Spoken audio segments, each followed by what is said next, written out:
Hello, thank you for joining the Lazaridis School for our Beyond the Degree video series. My name is Graham McCormick, and I'm the Corporate Engagement Officer for the Lazaridis School of Business and Economics and an MBA alumnus from 2011. Today, we're joined by Brad Katsuyama, BBA alumnus from 2001.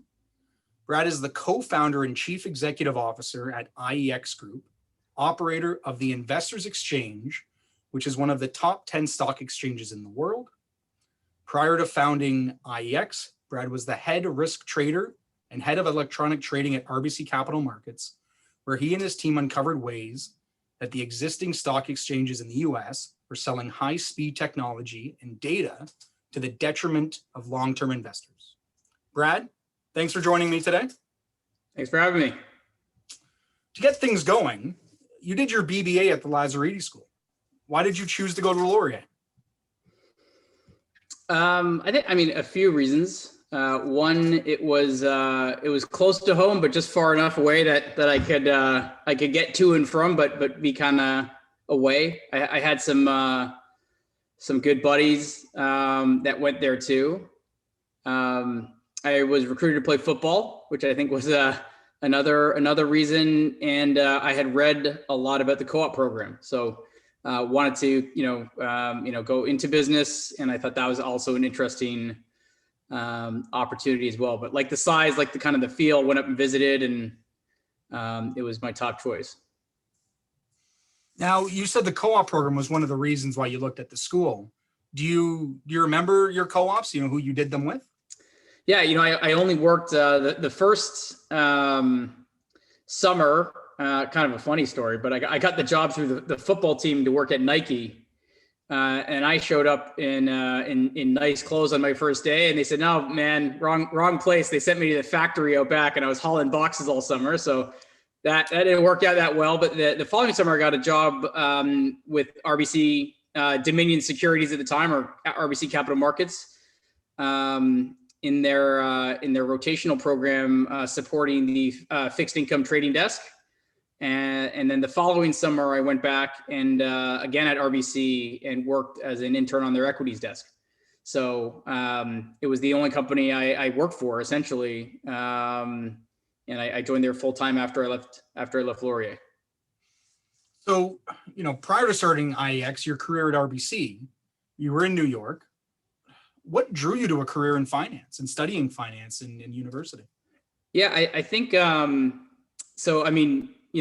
Business, I wouldn't say there was a lot to the decision to go into quote unquote business, but I think my father encouraged me that was a place that I should go. I've always been good kind of on the numbers, math side of things.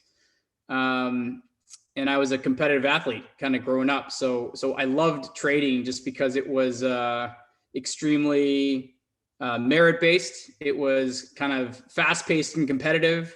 You knew if you had a good day or a bad day. Numbers related, and so I really got drawn into trading. I think for those reasons, and I'd like to think I was relatively good under pressure for a young guy. So did pretty well in trading as well. It's interesting how you were able to align what you ended up doing professionally with something that you were doing from an extracurricular standpoint. As you know, Brad, one of the top priorities for the Lazaridis School is finding international opportunities for our co-op students. You have been a supporter and a partner of the annual Walk on Wall Street trek, which we bring finance students down to New York City. What advice would you have for students who want to explore international opportunities, be it in New York, London, or San Francisco? Sure. I would say, first, if the opportunity is there, I would take it. You can always, I guess, when I did the calculus of moving down to New York, I'd never been to New York City before when I got the offer to go to New York.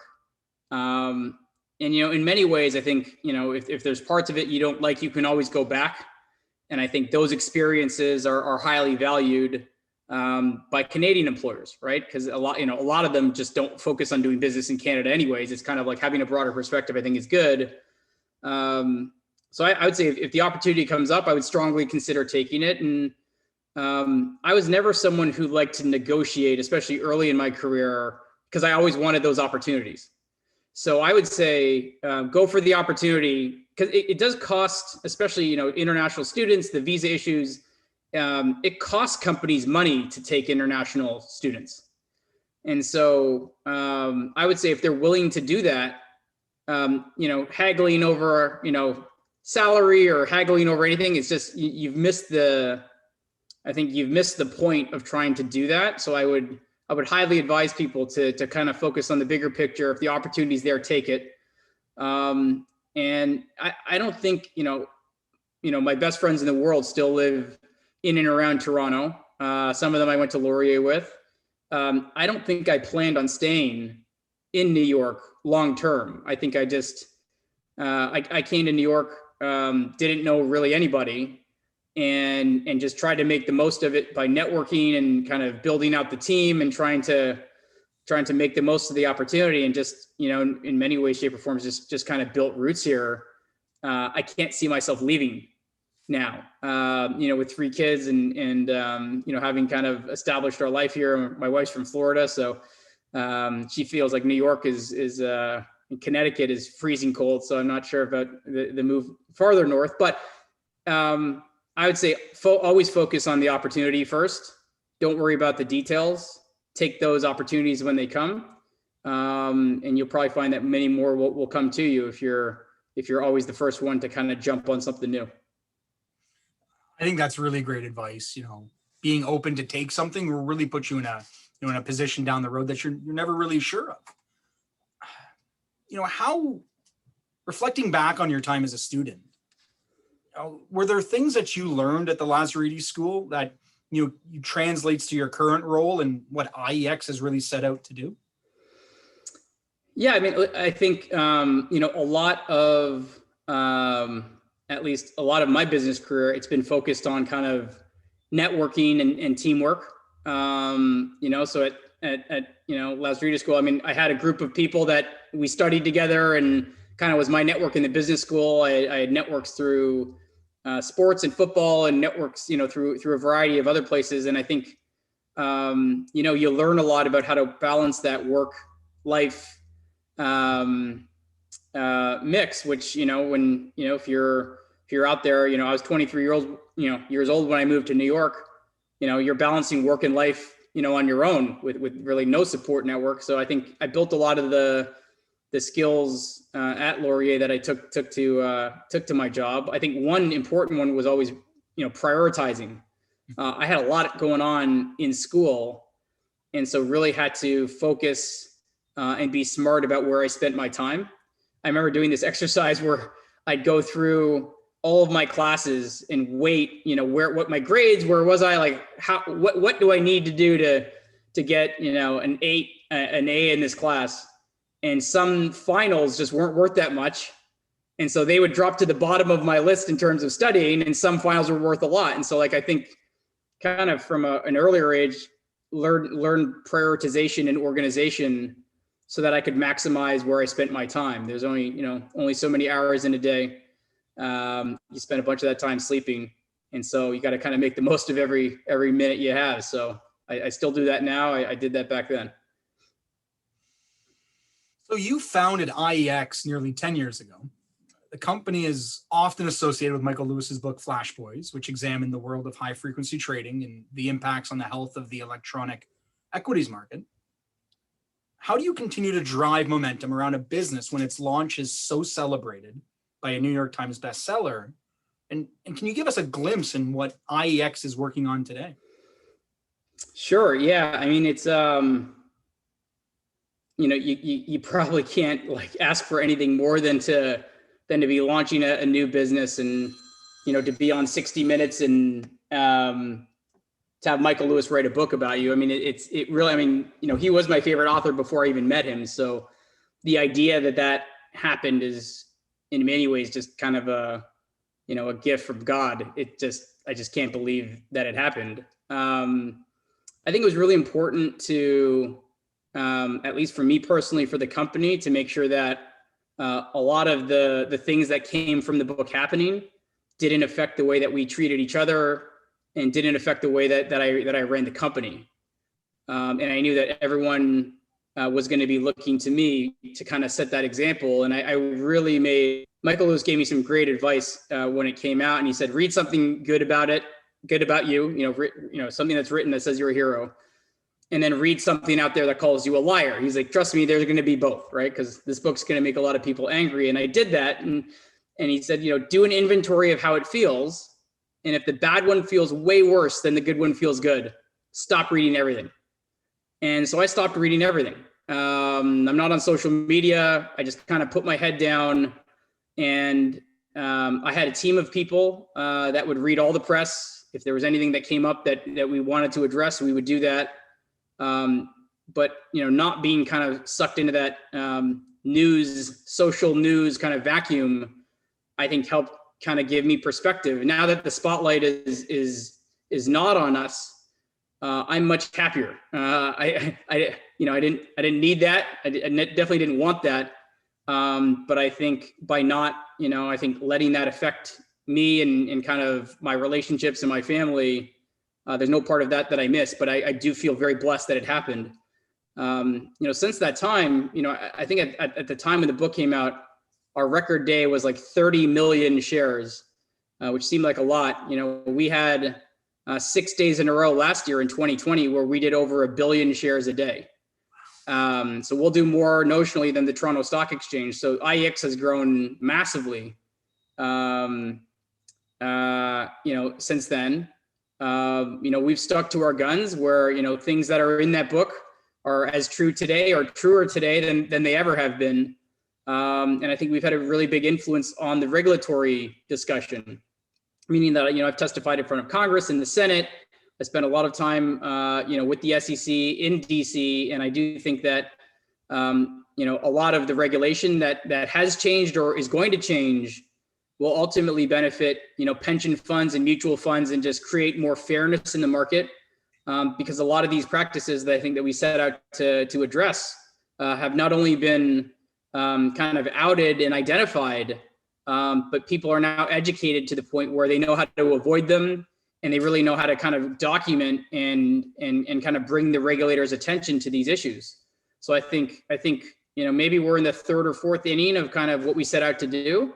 The wheels of change are slow. That's one thing I've certainly learned. But the company today, we had a record year last year. We're off to a record start for this year. We feel very fortunate, that we've been able to kind of thrive in this situation, especially, the last year has been difficult, right? We've been completely remote. Obviously it's challenging for a lot of people. And we feel just really lucky that this company has thrived and done well, despite the circumstances. Well, Brad, I think you and your whole team are to be commended for the work you've done and, to really try and protect the average, investor. I'm just looking at the clock and I'm noticing we're out of time almost today. And I have one final question for you. As you mentioned, you were a student athlete, but you were also the alumni gold medalist as the top student in your graduating class.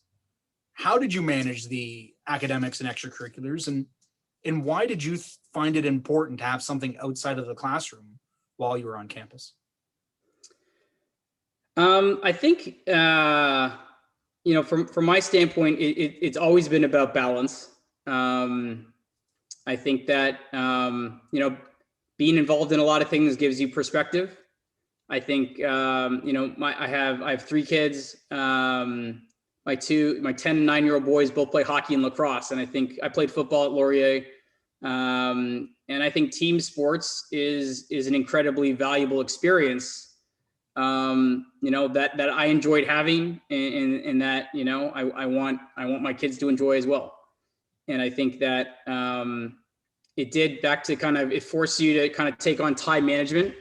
It got to a point where I think, the effort I needed to put into school and into work exceeded the amount of time I could put into football. So one of the hardest decisions that I made, frankly, when I was at Laurier was deciding to not play football for my 3rd and 4th years, just to focus on academics. You can probably see from the camera, I'm not a huge person, so I don't think football was in my future beyond university, but certainly, working was and school was. And so I think, If you were to look at my grades in third and fourth year, I think they were a little bit better than first and second, but overall, balancing that was critical.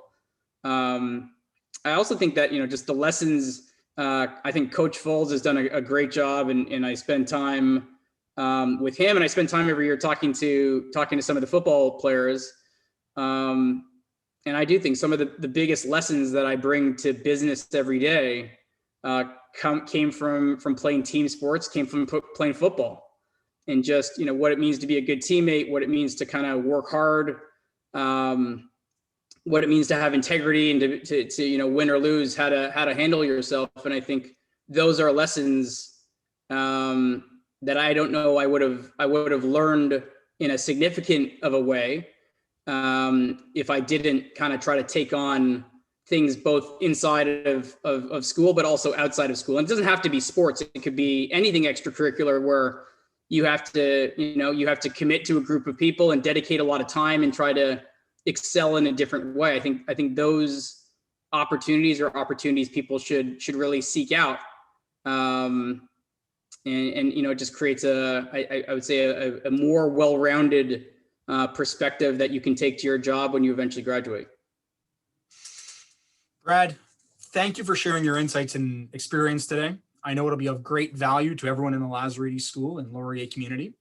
Thank you for watching Beyond the Degree, featuring Brad Katsuyama, co-founder and chief executive officer at IEX Group and graduate of the Lazaridis School BBA program. Thanks for having me.